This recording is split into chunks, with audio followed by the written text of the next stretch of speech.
This is a very special place for me, especially on the topic that I'm speaking on today, which is the transition, which can often be an arduous one from going from being an SDR to becoming an account executive. So we'll get this part out of the way a little bit. A little intro on me.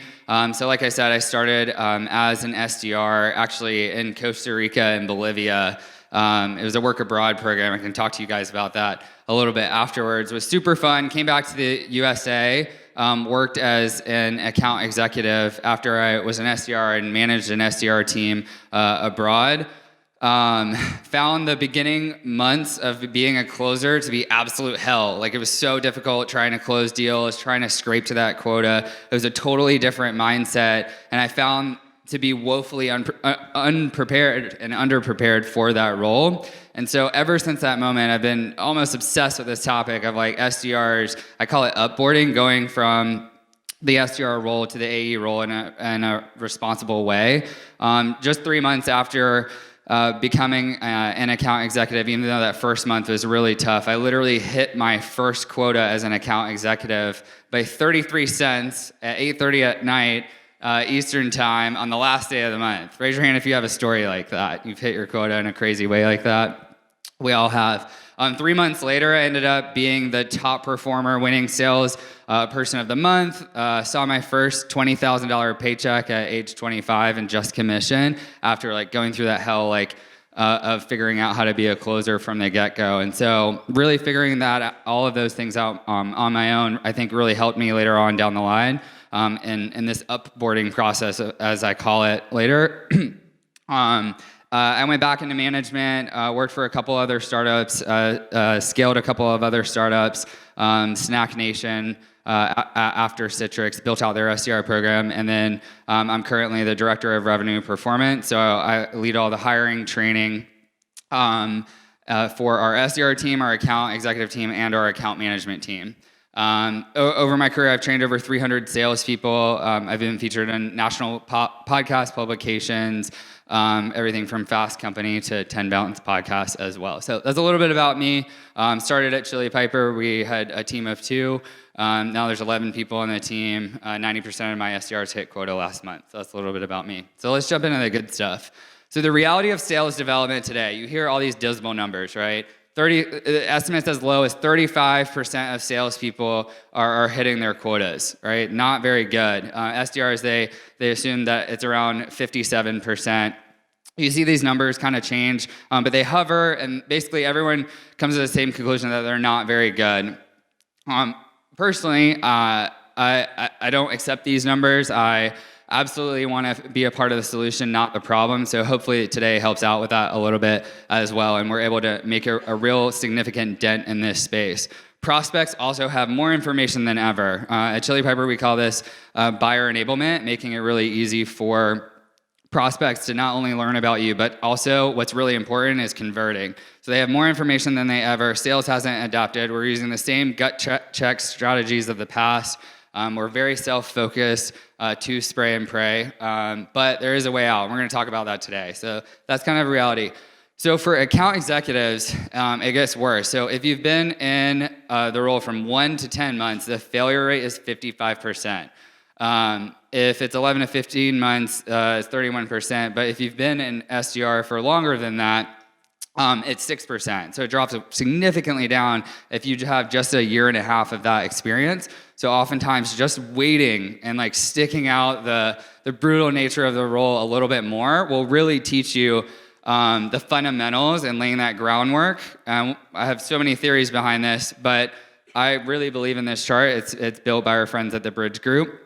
I'm sure many of you have read the sales development playbook. And so this is where we are today. And so really tackling this issue is something that I've been really focused about. And part of this session was, talked about literally changing income brackets by doing so. Not just in that short amount of time where you get promoted from SDR to AE, but sustainably over time. Like, how can you make those big paychecks and live as a sustainable salesperson over time? And so that's how I train my team. I'm going to share some of those nuggets with you today. Audience question. my style. I like being interactive. I like talking with the audience a little bit. So does anybody why might this be happening? Why might SDRs who are promoted to account executives not always succeed? Why is that 55% number not good? Any guesses? Yes.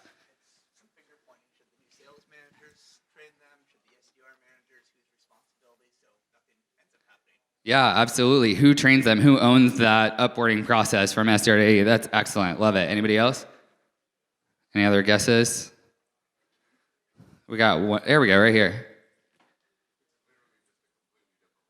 Yep. It's a totally different role, and a lot of times we aren't preparing them for that as well. That's great. There's fundamental differences. Yeah, right here.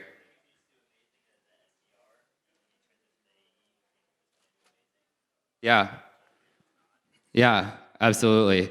I went on a real quick story. I went on a walk with one of my SDRs. He hit quota twice, and the first time barely. And he said, we did a walking one-on-one. He said, "So I'm ready to be an AE. When can I get promoted?"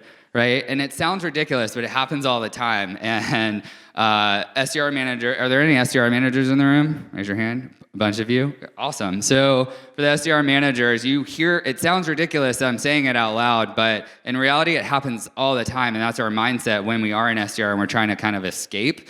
But I'm saying like a little bit of patience there will help you be sustainable and change those income brackets and be sustainable as a salesperson over time and not be that, okay, I did this for 2 years and now I'm burnt out and I can't do anything else. Like that's what we need to change. So these are all really great answers as well. A lot of it for me comes down to preparation as well. And I'm going to dive into that a little bit at the end here as too. What it's not is people aren't hitting their numbers not because there's a lack of tech. There's 7,000 MarTech and sales tech tools out there. It's not that. 10 of you just told me at the booth downstairs that you have too many tech tools and you want to consolidate it. So we know it's not this. It's not a lack of knowledge on how to do a cold call or write an email or a lack of resources or even a lack of will. It's none of these things. So why are we sending messages like this? So as an industry, a lot of times it goes out. I work for ABC Consulting. We specialize in helping you get more leads. We work with companies like Tenbound, Chili Piper, and Airbnb. Can we set up a call? Right? I wake up every morning and I clear it out every night, and I wake up and I have 80 emails that look like this every morning. It doesn't help you stand out in the process. And I'll show you specifically how to get out of this mindset of just like spam, spray and pray kind of like mentality, and how we can like move beyond this as an industry, and how I've done it specifically with my team at Chili Piper. Calendars like this. So like I see people's calendars that look like this all the time. Lunch is the most prominent thing. So we have our side hustle is hot sauce downstairs, by the way, if you want to grab some for your lunch today. But basically, everyone's a lot of times when I walk into an org, their calendars all look like this, and then I asked an SDR like, what did you do all day? And they look at me with blank stares, and I've asked top performers that, and so we can talk about strategies for around this too. Coaching that looks like this. Managers, like I'm guilty of this myself, like add value. Well, that doesn't tell a rep who's brand new on a job, whether they're right out of college or not, like what to do. Like I remember staring at my manager, add value, grow your pipeline more, like BS phrases like that lack the specificity for someone to actually improve. Hit your number. These are your numbers. And so emails that go out like this. I wanted to follow up. I want follow up, touch base, just, right? If we could kill some of these phrases, like pause for a second, rewrite it how you would as a friend talking to another friend, and then your email is already significantly better. The amount of I wanted to just follow up emails that we get as an industry is absolutely absurd. So like just talk to each other as human beings for starters. And a lot of this just goes back to sales psychology as well. The path forward, let's talk about that. So that's kind of the negative stuff. The rest of the talk's all the good stuff. So the path forward for me and what we've done at Chili Piper is the end of centralized targeting and messaging, where it's this like brain of a machine that's just sending out all the messages for you. Implementation of thoughtful calendaring and call scoring, specific actionable feedback from coaches and managers and sales enablement, more scientific, less gut check to catch up with those customers who are way more educated than they ever have been before. Everyone needs a coach, especially in this very vulnerable time. Micro theories, which we'll talk about in a second, balanced personalization, and compelling reasons for outreach. Much more thorough understanding of the selling role prior to becoming an AE. And all of this, what works today won't work tomorrow. And a lot of times we forget about that as well. And so my big theme with becoming an AE is do the work of the job that you want before you have it. Don't just come in and hit quota once or twice, or that SDR that was on my team, and expect, oh, I'm going to be an AE. Like, do the work of the job before you actually have it, and that's how you make it in an AE manager's mind. Like, they'll be in that room fighting for you, for you to join their team, as opposed to being that SDR who is just scratching to be an account executive. So we'll get into some specifics on how Chili Piper uses actionable tips to coach SDRs into Powerhouse sales reps as well. For me, a lot of this starts with mindset. So I talked about this a little bit earlier, but you don't accept the status quo. So you're constantly, if you get a no, like, you focus on how to turn that into a yes. Matt, who's at our booth downstairs, does an excellent job of this. Every time he gets a no email, he turns it around and somehow makes it like a yes. He doesn't just stop there, and figures out a way to get people to view him as a human throughout that process. Mindset is also, you are an as-me person, not a to-me person. And so I talk about this a lot, but to-me people are people that, oh, this is out of my control, I can't control this. And sales is all about controlling the controllable. And as me, people view the world as happening because of them. And so a lot of this like gets into this mindset. So for example, we talk about being a driver versus like being a passenger. And a lot of times SDRs I run into kind of approach the role as their passenger. So this prospect did this to me. And I think that a lot of times SDR managers and account executive managers are really looking for those people that hit their quota every single month. If you want to be an AE, that's like step number one. And then two is the over preparation part as well. And these as me people are going above and beyond to hit their quota every single month, first of all. And then second of all, they're over preparing. We'll get into some of the specifics. I have a long list that we have our own people do in order to get there. Don't owe anyone anything. So I think sometimes we get in this mindset of SDRs in the way that we approach reaching out to people a little bit skittish. So you're selling a product that ultimately will help people and improve their lives. And so if we approach it with that mindset that like, I'm reaching out because I'm helping someone, I'm not reaching out to someone because I'm interrupting their day or necessarily bothering them, it already places you in a more empowering headspace. And so that's something that we work with our team a lot. You're an expert, you're a driver, you're in charge, and the work that you do really matters. All right, so let's get into specifics on what we do here. So there's two main components on the prospecting. We basically score all of our calls at Chili Piper, and we score all of our processes. Managers, if you're not doing this today, if there's anything that you take away from my talk, it's this. Please start scoring your processes and your calls, because it forces accountability for you and your reps. We can't expect them to be doing well on the calls if we have no idea what we're measuring on and how to improve. And so defining those metrics around process and defining those metrics around what we're looking for on the actual phones.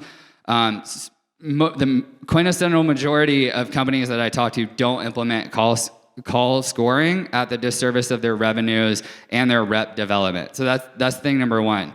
As far as prospecting process scores, we at Chili Piper we have micro theories, which is the reason why you're reaching out to someone beyond just your ICP or CRM, and then the content of the message matches that. So basically the end of mass targeting. We'll give some examples in action. So Amanda from our team, hi Sarah, read about the partnership with Waze, very exciting. Already off the bat, they know that it's something relevant to them. I'm certain you're putting a lot of effort into your marketing to attract new customers interested in the solution. With Chili Piper, we can help you accelerate those inbound leads by allowing. So immediately off the bat, we know that this is tailored specific to them. It's relevant in the moment. This converted into an opportunity as well. I'll give an example of another one. So this is like a Dreamforce one specifically. Our tool can help with scheduling, and so booking meetings pre, at, and post Dreamforce is a pain for gold sponsors. So again, really specific to that sponsorship level. So the micro theory is that they're a gold sponsor at Dreamforce, and then the content is backing that up. This is coming from Nate, also converted as well. He also sent over in the, so anything about the event space, they often manage it with like spreadsheets. And so the first thing he put is like a really messy spreadsheet right off the top, which captivated their interest. They knew it was like specifically relevant to them. This also converted as well. Didn't really take much time. We also do this with forms, which you'll see. This is what it looks like with Chili Piper. We also do this with, that was their response back, web forms. So you can automate this process, for example, so that we'll change the subject line in their email to be whatever the name of their web form is. And then, so that's automatic personalization there. And then with the actual web form, we'll automate the screenshot so that it's scalable as well, and it doesn't take a lot of our time. So that's like the personalization at scale. This is just one example of many that we do. And so they immediately know that you're talking about them when you're you're standing in their business. You have a web form that's theirs. And so these are all like little examples that we do, and 3 separate micro theories on how we would reach out to someone at scale. And as a result, like all of our AEs are doing very well in terms of scheduling their own self-source meetings, but also the SDRs are able to, the majority of our SDRs, are hitting quota each and every month. And each month has exceeded the last. And it's through messaging like this, and not just those like one message to every single person in our total addressable market. So some other micro theories: a closed loss campaign, going back to figuring out the reason why someone didn't move forward with you in the first place in the past, and then fixing whatever that was. That's one of my all-time favorites. No-show lists. I'm sure you guys are all doing that one. That's pretty easy. Recent funding, target list, so best of lists by geo. Past customer has a new job. Competitors of current customer base, and then even micro industry specific. So within SaaS, there's tons of little micro industries within SaaS by itself. There's bio and medical and healthcare. There's HR. There's many just within SaaS alone, but that's one example there. So those are some additional micro theories and how we'll prospect off of that. And then the content of the message will be specifically relevant and tailored to whatever the actual theory is. And it scales really rapidly and quickly for us. And as a manager, it makes it a lot easier to coach other than make more dials and make more calls. Which is pretty outdated. So call scores. Is anybody doing this now? Wow, that's crazy. So if you're not doing this now, try it out. Like, I absolutely promise that every single time that I've done this, you basically come in, I'll share exactly how I've done it, not even here, just at Chili Piper, but at previous companies. Determine like what are the things that you need to be successful. Like, what does a good call look like? That's all a call score is. And if we don't know what that basic thing is, like, how can we expect our reps to be able to do that? And so part of becoming a powerhouse salesperson is knowing what it takes to do that repeatedly over time. And then that doesn't go away for us. Like, when they become an account executive, we measure on 3 things over and over and over and over again. It's like the best teams in the world are the best at the basics. And so doing those things over and over again, think of how hard it is to learn a new habit. And this part of it as well forces the consistency of the manager in addition to the rep, because I know for sure managers aren't listening to calls as much as they need to be, whether it's live or going afterwards. Like that call coaching as an industry is not happening at the level that it needs to be in order for us to lift these numbers out of that 35 and 57% for sure. Every single company I've coached on the side or also worked with, like don't have that granularity into what's happening on the calls or the emails even, like that review process of creating that awareness. And call scores are the first step to doing that. Props to you for doing call scoring back there. Keep it simple, do it as a routine, don't beat them over the head. This is meant to be like an awareness routine for the reps and for you to get better. And if the call scores are off, if the revenue is doing really well or the ops are doing really well, but your indicators can be wrong. So that's like one loop. That's one thing to look out for when you're creating this. I'm happy to help anyone create those programs afterwards as well. It's been the single most transformative thing I've done in any organization to change metrics and have insight into the funnel in a sustainable way over time, like for sure. Okay, so I'll give you a little taste of what we do with account executives. The scoring system, emotional discovery. No, that doesn't mean I cry on demos. It means, emotional discovery, T-table, and next steps to the finish line. It's 3 very simple things. I know sometimes like the way that we've measured account executives can be like, do your intro correctly, do all these 10 steps like with the discovery correctly, ask these, BANT type questions that annoy the hell out of prospects. Like a little bit outdated in my mindset, like there's not one way to sell. And a lot of times we think of the industry that there is and there's not. And so we teach is like, as long as the what is done, like we're not always going to micromanage the how. And so the emotional discovery for us means basically sales, and you all know this, is making the decision in sales is often emotion justified with logic. And so being able to emotionally motivate them during that period of the discovery and not just ask them checklist questions is how they do that.